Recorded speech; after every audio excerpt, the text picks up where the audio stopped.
JBN, we keep you informed. 1-year-old battles for life as man shot dead. A man cradling a 1-year-old little girl in his arms was not enough to stop marauding thugs from spraying him with bullets in what police investigators believe was another reprisal attack playing out on the streets of the East Kingston community of Arborview. When the gunfire ended, the young man, identified as 24-year-old Chevon Davidson, still clad in his work uniform, was dead, while the infant girl was battling for life at the Bustamante Hospital for Children, according to police sources. The shooting happened a stone's throw from the Arborview Mini Stadium shortly after 6 p.m. A him them comfort, one investigator theorized. Investigators believe the killing was a reprisal for an incident almost 2 weeks ago in which gunmen invaded a party, meters from Wednesday night's incident, and opened fire at patrons, leaving 2 dead and 6 injured. The double murder was also a reprisal attack, police sources said. Arborview falls within the Kingston East Police Division, which has seen a 17% spike in murders this year.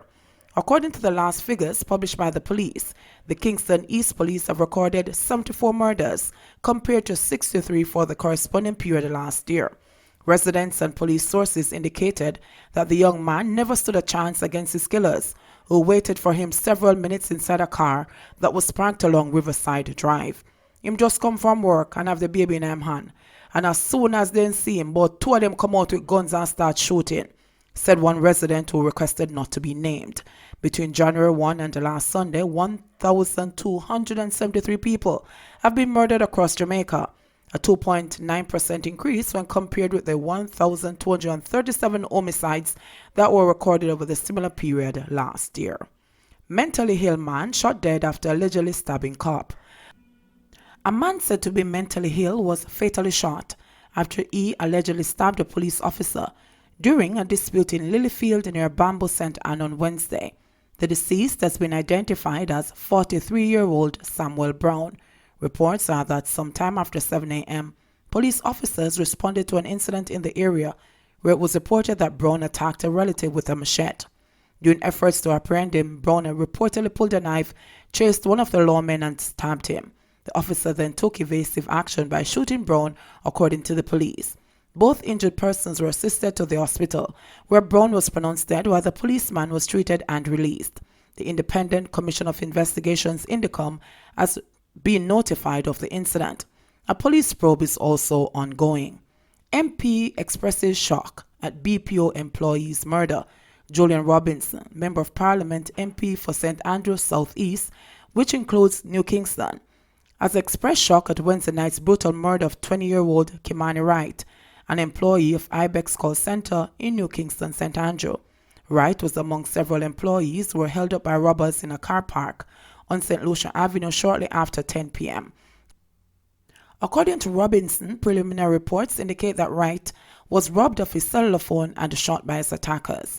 Robinson said he has information that young call center employees in New Kingston, particularly women, are being targeted by robbers. He said Wednesday night's shooting incident was the second in the area during this week.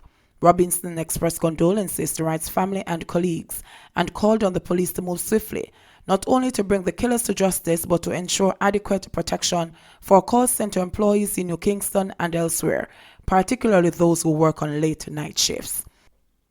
The technology industry is important to the Jamaican economy in general, and the employment prospects of young people in particular, for marauding gangsters to be allowed to wreak havoc by scaring off the employees and eventually the investors, Robinson added. Sleeping soldiers triggered JDF probe. The army has launched an investigation after 2 soldiers, one of them with an M16 rifle on his lap, were caught on video sleeping at what is believed to be a checkpoint for the state of emergency. The Jamaica Defense Force JDF acknowledged yesterday that it was aware of the video being circulated on social media and said that a preliminary investigation has identified the location where it was captured.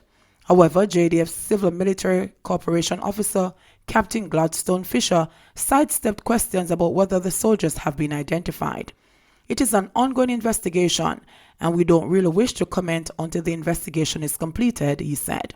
The video, which appears to have been recorded by motorists, shows the 2 soldiers in full military uniform sitting on metal chairs with their heads tilted. It is unclear when the video was recorded. The video comes nearly 1 week after a picture, which was being circulated on social media, showed at least 3 soldiers sleeping inside an unfinished building. Fisher made it clear that such conduct is not tolerated by the Army. Obviously, this is not the standard that we adhere to or expect from our soldiers. We are also vigilant when we are protecting the nation, said Fisher. It is something we take very seriously. We take our jobs very seriously, and we are looking into it, he insisted. Maxfield Avenue Mason in hiding after alleged assault of schoolgirl. A Maxfield Avenue St. Andrew Mason is now at large after he was allegedly caught on Monday having sexual intercourse with a 12-year-old girl whose family had employed him to provide some finishing touches to their home. Residents of Maxfield, where a tractor operator was mobbed to death after splashing a commuter in October, swore to exact jungle justice if they caught the alleged perpetrator. If I feel me daughter, I limb him up same time. Me pull the door and catch them, one woman said, declining to give her name. It is believed that the sexual abuse may have been going on for some time.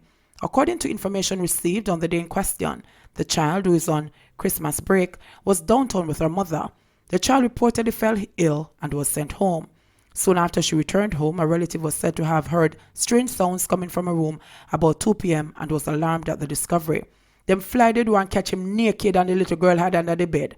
And when them call her out, she only had her panties in her hand. She ended up confessing him give her $200, the resident said.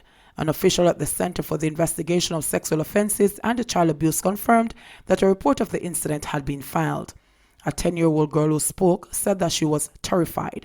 I am scared to leave my yard. My mother don't want me and my sister to come out of her eyesight, she said yesterday. No Christmas for us around here because the community is not safe. Maybe we have to go to another family in the country just to have little fun. A senior officer attached to the Community Safety and Security Branch of the St. Andrew South Police Division said that they had heard about the suspected sexual assault but could not provide details. Child welfare officials in Jamaica have expressed increasing concern over the high incidence of sexual and other abuse of minors. Approximately 15,000 cases were referred to the Child Protection and Family Services Agency in 2018 alone. This represents an 8.5% rise on the 13,820 reports made in 2017. Data for 2019 were not immediately available. Kingston and St. Andrew have been flagged as hotspots for child sex abuse. Thousands of Jamaicans to get short-term government employment for Christmas. Minister of Local Government and Community Development Desmond McKenzie says that the government will be providing short-term employment for thousands of Jamaicans during the Christmas season. McKenzie said that the ministry is spearheading the initiative in partnership with the 14 municipal corporations. It is based on the various Christmas work programs that the municipalities across the island are undertaking, he noted. McKenzie was addressing a press conference at the ministry's Agley Park Road offices in St. Andrew on Tuesday. He said that each municipality is expected to employ between 6,000 and 8,000 persons, but the number of individuals engaged could be greater than estimated. In some cases, some of the municipalities would find other funding to undertake additional projects, he noted. Ex-cop wanted for 10 years surrenders and is remanded at court. An ex-cop was been avoiding arrest for 10 years after fleeing the island to the United States. On Wednesday, appeared in court locally and was remanded in police custody on charges of attempted murder and robbery. Mawanda Lloyd Price appeared in the Kingston and St. Andrew Parish Court after being charged by detectives attached to the Bureau of Special Investigations (BSI). In April of this year, the Jamaican police offered a $500,000 reward for anyone with information leading to the capture of Price, who was deported from the U.S. in March of this year, but had been mysteriously released from the custody of the police locally. At Price's bail hearing on Wednesday, it was revealed that he had turned himself over to the police the same morning and was charged and taken to court.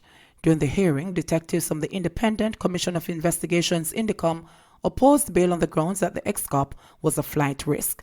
But Price's attorney countered that his client was never arrested at the airport on arrival in Jamaica and he has been at home since then. The bail hearing is to continue on December 23 when the Office of the Director of Public Prosecutions, or DPP, is expected to give its position on the matter of bail. Allegations are that in July of 2009, Price, then a police constable, was among a group of lawmen and civilians who carried out a robbery at a house in Stony Hill, St. Andrew.